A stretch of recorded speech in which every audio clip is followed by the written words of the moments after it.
But here's the X factor in this matchup, and I don't think a lot of people are looking forward to this, but it's what I'm looking forward to the most. The Texas defense.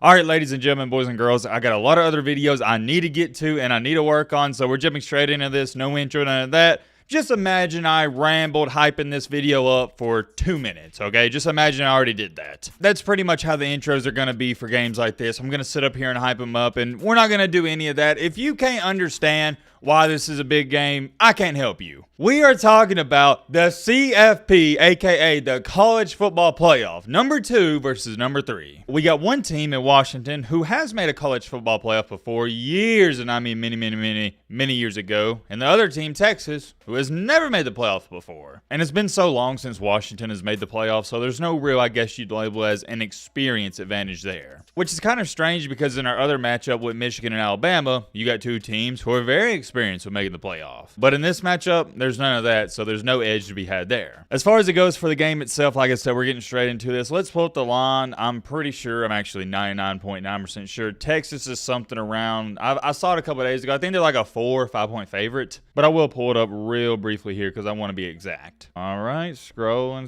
Okay, here it is. Yeah. Washington is Texas, my apologies, is a 4-point favorite. Unlike the Michigan-Alabama one where I disagreed with it, I thought Alabama should be about a 1.5, 2-point favorite just because I think about 65% of people are going to pick Alabama to win the game. I think this one is spot on the money. Texas should be about a 4 or 5-point favorite. As far as it goes for the head-to-head matchup, this game is way more interesting than a lot of people are giving it credit for. You got one team in Washington who has done, nothing too crazy, but win all their games and beat a top 10 team twice in Oregon. But to go along with that, they've also struggled mightily with teams this year, and it's a case of, and you see this a lot at the collegiate level, they've played down-tier competition, but they've also played up-tier competition. And since that's been the remedy of how they played this year, I do believe they will play up to a competition in this game. I'll put it to you like this. I'd be shocked if Washington lays an egg in this ball game. I would. And I think we can all agree out of the 4 playoff teams, Alabama, Michigan, Texas, Washington, the one team that we think, or at least I think, has the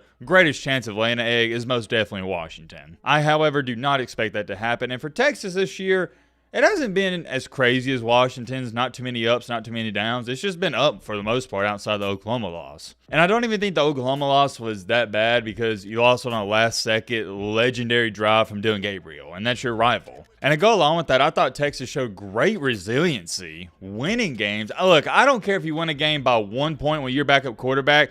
That is where I always give teams excuses. If you win with your backup quarterback, I don't care if you're playing Chattanooga State, Water, Aquarium Community College.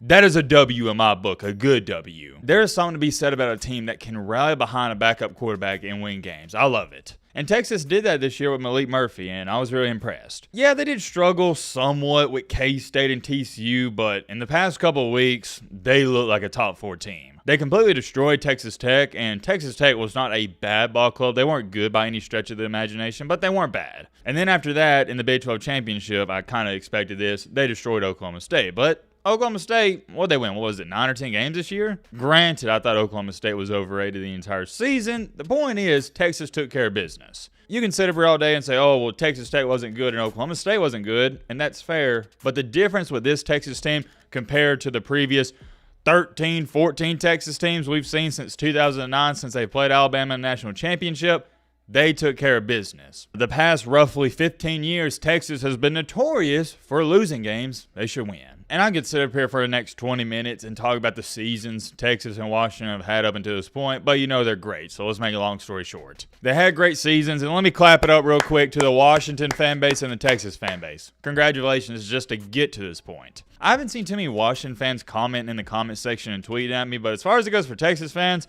they've shown the channel a lot of love, and it's nothing but respect from me. I've really enjoyed the Texas fan base this year, and despite what anyone thinks, college football is 2 times more entertaining when Texas is relevant. Really enjoyed covering that team, and if you've been watching the channel for the past 2 or 3 years, you know this. I love me some Quinn Ewers. Good old Quinn Ewers. That dude can play, and a little foreshadowing. We'll get to him in just a second. Let's talk about the game itself, and let's start out with, I was going to say Washington, but something's telling me, let's start out when Texas has the ball. Let's do that first. I'm going to ask you guys a question. Feel free to let me know your thoughts on this down below in the comment section.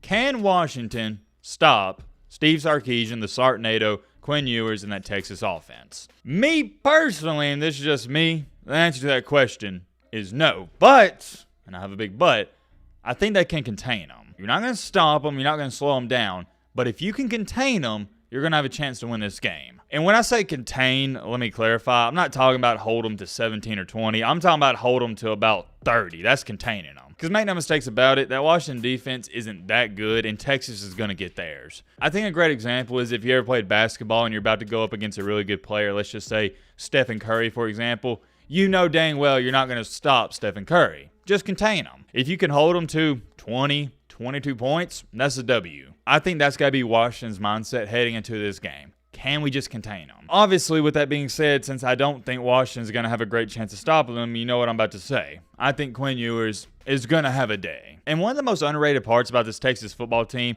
and it was a glaring thing that stuck out to me this year, was how physical they are. That Texas team bullied Alabama, and Alabama's Alabama. That speaks for itself. Texas is going to fit in with Alabama and Georgia in the SEC just fine. The physicality's off the charts. I'm talking about on the offensive line and the defensive line, and we'll get to the defense in just a second. And I also love Steve Sarkisian. That dude is one of the brightest minds on the offensive side of the ball. And you have given him a month to prepare for this game and scheme up some plays.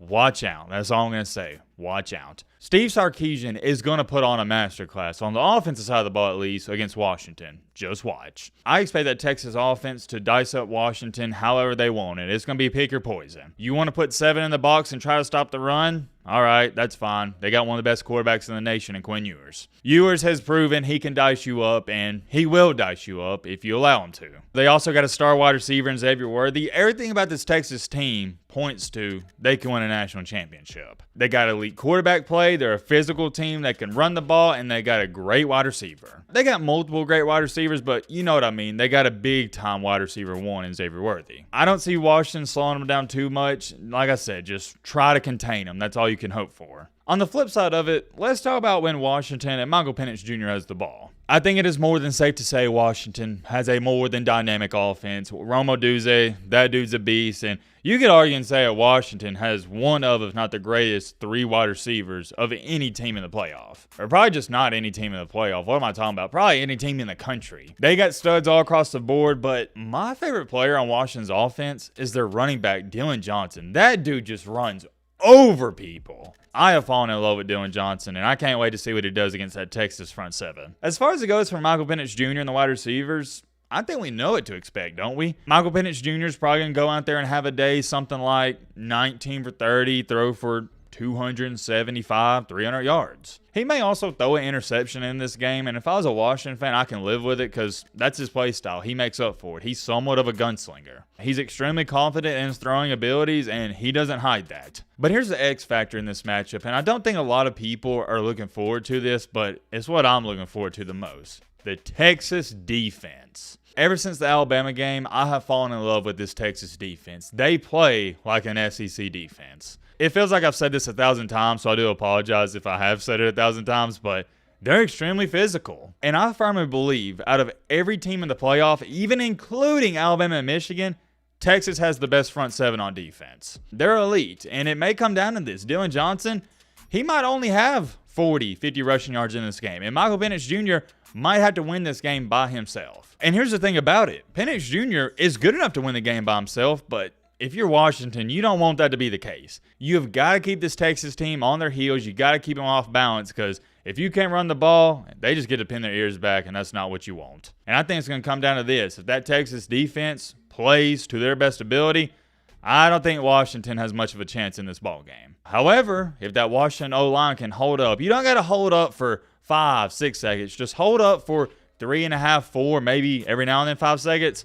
Washington's going to have a good chance to win this game. I don't think Texas wants to get in a shootout here because if the game does get into the 40s and 50s, I think that favors Washington. That's their play style. It's not to say that Texas couldn't win a game in the 40s or 50s, but I just don't think you want to go back and forth with Penix Jr. And at the very end of the day, when it's all said and done, I think that Texas defense, they get about 2 or 3 stops, and that's all they're going to need. Whenever I'm picking big-time games like this, I have to pick the team I trust more, and I trust Texas way more than Washington. It's not even close. I think the offenses in this game are 1A, 1B, but the Texas defense is much better than Washington's defense, and that's why I'm picking them to win. I'll take Texas in this ball game 35 to Washington's 24. It goes without being said, I'm excited for this game. Hope you guys are excited as well. Let me know your thoughts and predictions down below. But